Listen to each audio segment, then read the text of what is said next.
Esto es Sobremesa, un podcast de El Diario AR, en el que los historiadores Pablo Gerchunov y Roy Ora conversan sobre pasado, presente y futuro. ¿Qué tal, Roy? Pablo, ¿cómo andás? Bien. Bien. Vamos a hablar hoy de la agenda política de la oposición y de sus dificultades. A mí el tema me vino muy a la mente a propósito de cosas que ocurrieron esta semana y cosas que vienen ocurriendo. Lo que ocurrió esta semana fue Patricia Bullrich acusando de corrupción al gobierno en el tema de la vacuna Pfizer, que me pareció todo una cuestión, además que se puede vincular mucho con el pasado. Corrupción. Y la otra cuestión que aparece casi diría rítmicamente en la historia de la oposición es el grito por la libertad. Un grito por la libertad, pero en medio de una pandemia, lo cual hace más difícil el grito por la libertad y menos intuitivo como problema, ¿no? Autoritarismo y corrupción. Y sin embargo, creo que estamos de acuerdo en que autoritarismo y corrupción fueron dos acusaciones que pesaron en el pasado sobre líderes nacional populares y no rindieron muchos frutos en términos electorales y en términos de acceso al poder. ¿Qué dirías vos de esto? Sí. Me gusta que enfoquemos un poco la atención en la oposición o las oposiciones y sus dilemas, porque en estas charlas solemos mirar mucho más al gobierno, ¿sí? A los que ocupan la Casa Rosada, hablamos más de Perón, de Cristina, de Fernández, que de otros actores que también son parte del sistema político. El sistema político comprende muchos actores.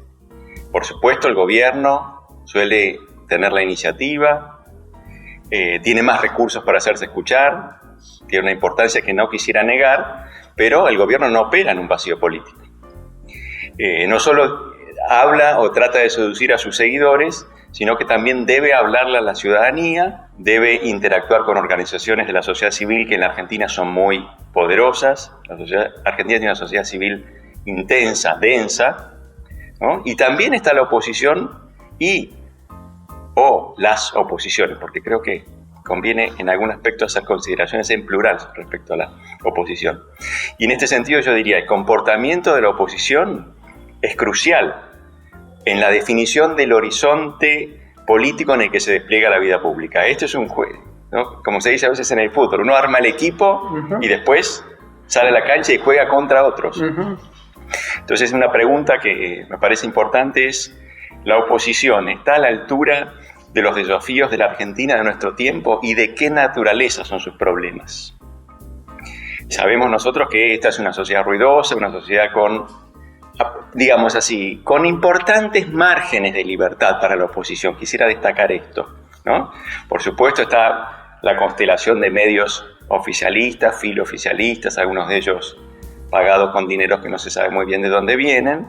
Está el uso partisano de los medios públicos, pero la Argentina tiene prensa independiente. Bueno, yo diría que tiene una inflación de opiniones ya con los nuevos medios para transmitir uno sus propias opiniones, ¿no? Hay un montón, y además está, por supuesto, las redes sociales. A eso me refiero. Sí, muy importante. Cualquiera puede decir lo que piensa a través de las redes sociales, y la oposición además tiene diarios de alta circulación, para hablar de los medios tradicionales. Sí. Y radios y canales de televisión. Digo, hablar de sofocamiento de la opinión opositora en Argentina no tiene, por el momento al menos, mucho sentido. Sí. Quizás en algún momento del pasado ese diagnóstico tenía algún sentido, pero quizá en algún momento del futuro lo tenga, pero hoy no lo tiene. No, claramente. Entonces yo creo que es interesante ver, bueno, qué es lo que la oposición tiene para decir sobre los problemas de nuestro tiempo, qué dificultades tiene. Y ahí vos decías, bueno, veamos cómo gobiernos, gobernantes de la tradición nacional popular enfrentaron el dilema, ¿no? Y qué significó eso para quienes estaban en la oposición. Y entonces hay uno, Perón. Bueno, no fue el único de la tradición nacional popular, porque me gustaría empezar por otro que... Mejor, porque yo creo que estamos un poco hartos de hablar de Perón. Sí, veamos, vayamos un poco más atrás. Adelante. Un poco más atrás, hacia una experiencia política muy importante, que es la del irigoyenismo, el primer radicalismo democrático, que nosotros a veces en nuestro tiempo solemos mirar como encajados dentro del polo, si se quiere, liberal democrático, pero que no siempre fue escrito así. Republicano. Digo, porque es un tema decir que fue un gobierno republicano. Claro, es decir, muchos de los que estaban en la oposición en ese momento no lo veían así.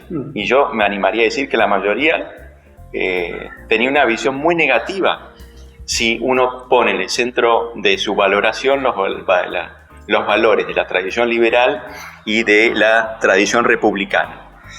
Y yo creo que esto tiene mucho que ver con el hecho de que esa apertura democrática, de manera, en alguna medida sorpresiva, dio lugar a la emergencia de un partido dominante. No un partido hegemónico, no un partido que ganaba las elecciones sistemáticamente haciendo trampa, nada de eso, ¿no? Pero sí un partido que fue creciendo más o menos desde el 40% de los sufragios en el 16, y que en cada elección importante fue sumando efectivamente 3, no 5, paraba 7. De crecer.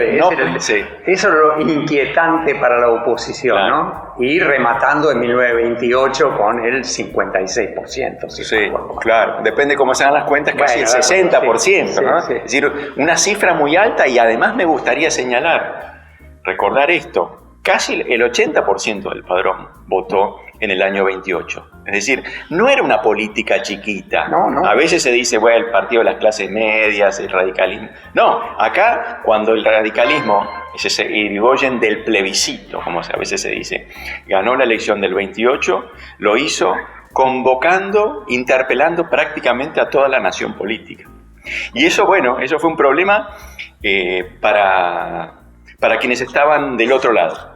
Yo creo que ahí hay dos impugnaciones que se le pueden hacer. Una es la si se quiere, de la derecha, radicales antipersonalistas, conservadores, y la otra es la de la izquierda. Es decir, esa izquierda, los socialistas que fueron a la era del sufragio libre pensando, llegó nuestro momento. Así es. Y le fue mal. Entonces uno entiende ahí por qué Juan B. Justo estaba tan amargado con un partido que, según él, no tenía programa, no tenía ideología, era un grupo de improvisados que había tomado el control de la Casa Rosada. Y agreguemos que ese Partido Socialista termina dividiéndose y formando parte del gobierno de los 30 de Agustín P. Justo, ¿no? Sí, claro. De la concordancia, ¿no? Sí. Pero de todos modos el socialismo era un actor menor de su oposición y me parece que tiene mucho más vuelo, mucho más relieve. El otro costado, el del mundo, bueno... Conservador, para decirlo rápido, para ponerlo en una bolsa.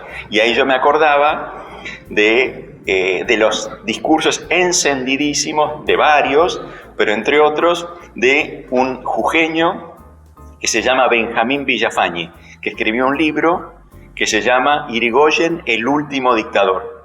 Es decir, ese partido que a veces vemos como el emblema de la defensa de la República era impugnado en su tiempo como una fuerza dictatorial. Así es. Bueno, el unicato, ¿no? Se lo nombraba, se lo calificaba del mismo modo que se lo había calificado a Juárez Selman en los años 80, ¿no? Tengo una cita de Villafañe que te puede divertir. Porque Villafañe en el Senado, no me acuerdo bien si en el libro o en el Senado, o en un discurso en el Senado, define qué es el irigoyenismo. Y eso refleja el ahogo que tenían políticos. Lo dice ya cuando el Irigoyen había caído, ¿no? Lo que dice Villafañe es lo siguiente. ¿Qué es el irigoyenismo? El irigoyenismo es 110.000 prontuariados de la sección robos y hurtos, 60.000 pederastas y 50.000 más que viven del juego y la explotación de mujeres.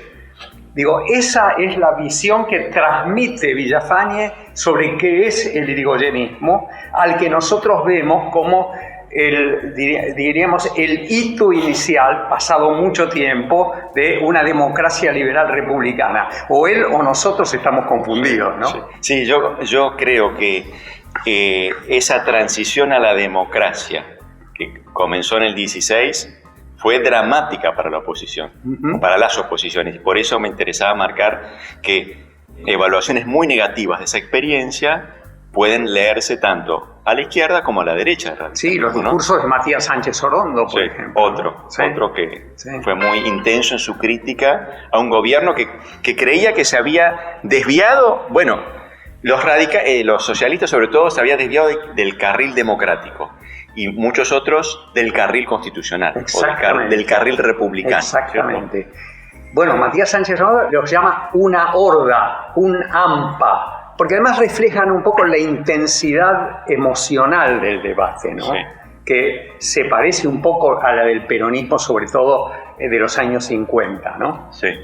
Muy llamativo, ¿no? Sí. Muy llamativo. Quiere decir que no lo podemos tomar como ejemplo. En todo caso, sí podemos tomar como ejemplo el fracaso que tuvo la oposición, sobre todo la oposición conservadora, para ganarle por la vía electoral a ese Partido Nacional Popular, a ese movimiento nacional popular y casi plebiscitario que termina siendo al final, ¿no? No pueden. Sí. Con el vuelvo al principio, con el discurso del autoritarismo, el antirrepublicanismo y la corrupción, no le ganaron. Sí. Claro, yo creo que ahí ellos estaban perdiendo algo importante de lo que estaba pasando. Eran sensibles a una serie de dimensiones de la vida pública que habían cambiado respecto a lo que había sido, digamos así, la vida pública un poco más tranquila, no totalmente pacífica de la era oligárquica, que también tuvo su ruido, lo sabemos.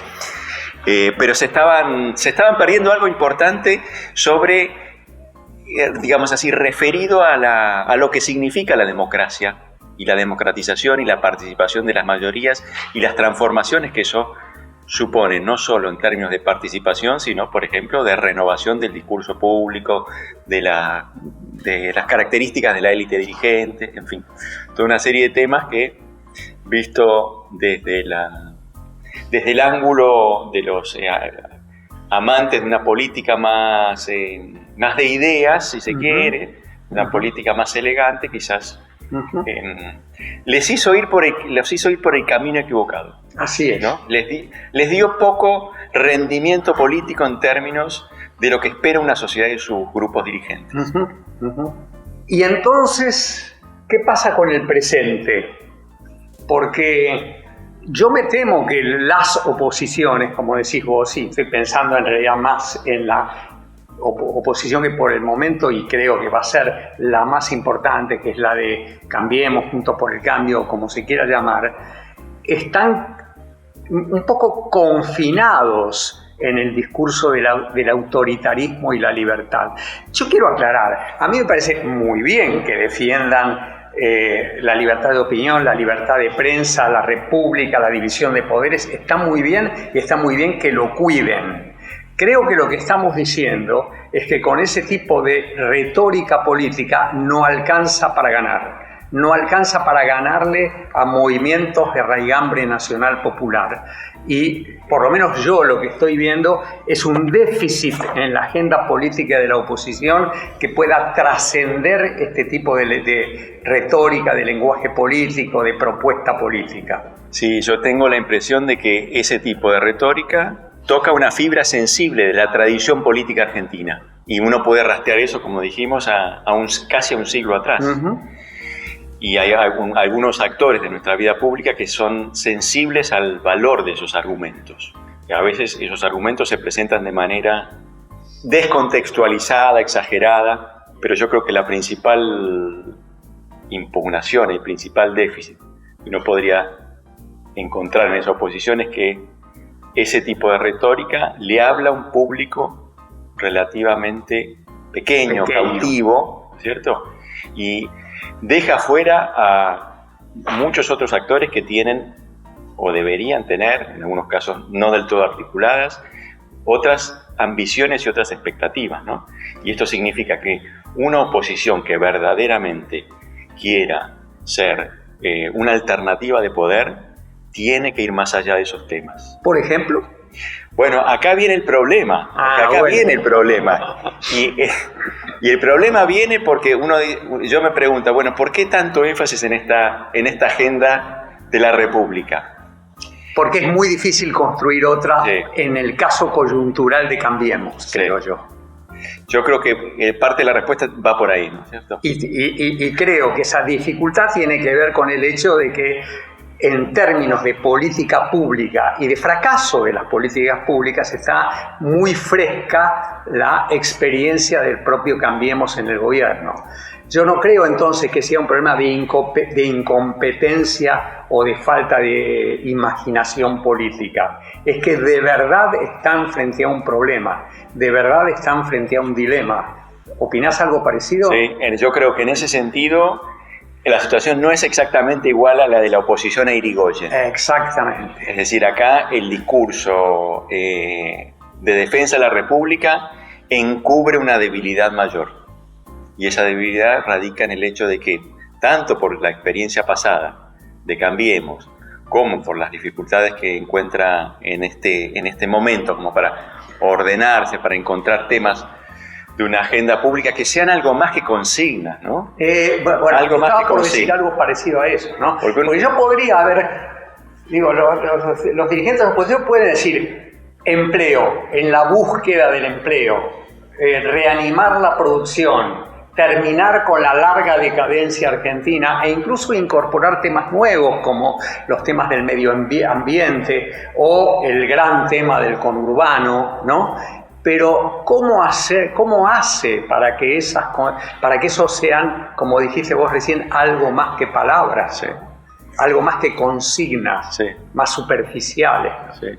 Sí, en este sentido yo ahí ampliaría el problema para el conjunto de las oposiciones, ¿no es cierto? Me insistís mucho en eso. Sí. Vos estás pensando en alguien más que en Cambiemos y quiero entender de qué hablas. No, yo creo, este es un mensaje para todos, más ecuménico. Está bien. Sí, está claro que el núcleo de la oposición, ya lo hemos hablado en alguna ocasión. Si hay una alternativa política en la Argentina, lo más probable es que venga de ahí. Pero Cambiemos también es una alianza. Y no estoy tan seguro de que vayan a caminar juntos toda la vida. Por ahora parece que sí. No, creo que es otro tema, no es otro tema ahora, claro. Pero entiendo ahora por qué estás diciendo las oposiciones. Claro, porque me parece que hay varias voces, ¿no? Pero en todo caso, Roy, yo tengo la sensación de que cuando decimos la memoria fresca de lo que hicieron en el gobierno, es un problema de Cambiemos. Sí, claro. Si apareciera un tercer actor político que no tuviera pasado, que surgiera de no quiero decir que se vayan todos porque...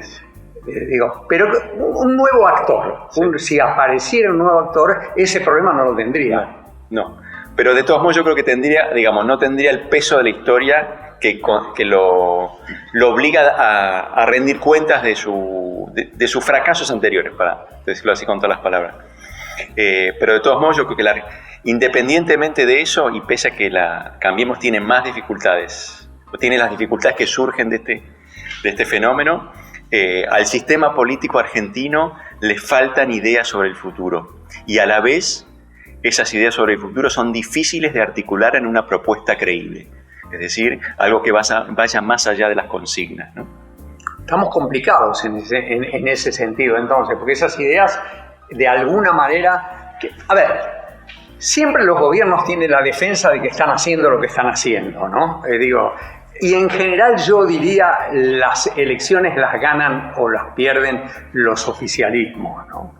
Y le puede pasar al oficialismo que pierda las elecciones por sus propios problemas, por sus propios dilemas y por sus propias torpezas. Lo que estamos viendo hoy, y creo que estamos terminando de verlo, lo que estamos viendo hoy es que la oposición no hace nada por ayudar todavía no hace nada por ayudar con un discurso y una agenda pública convocante. Sí, exactamente. Es decir, una agenda propositiva que dé respuestas a un desafío enorme que tiene la Argentina, que es ofrecer un horizonte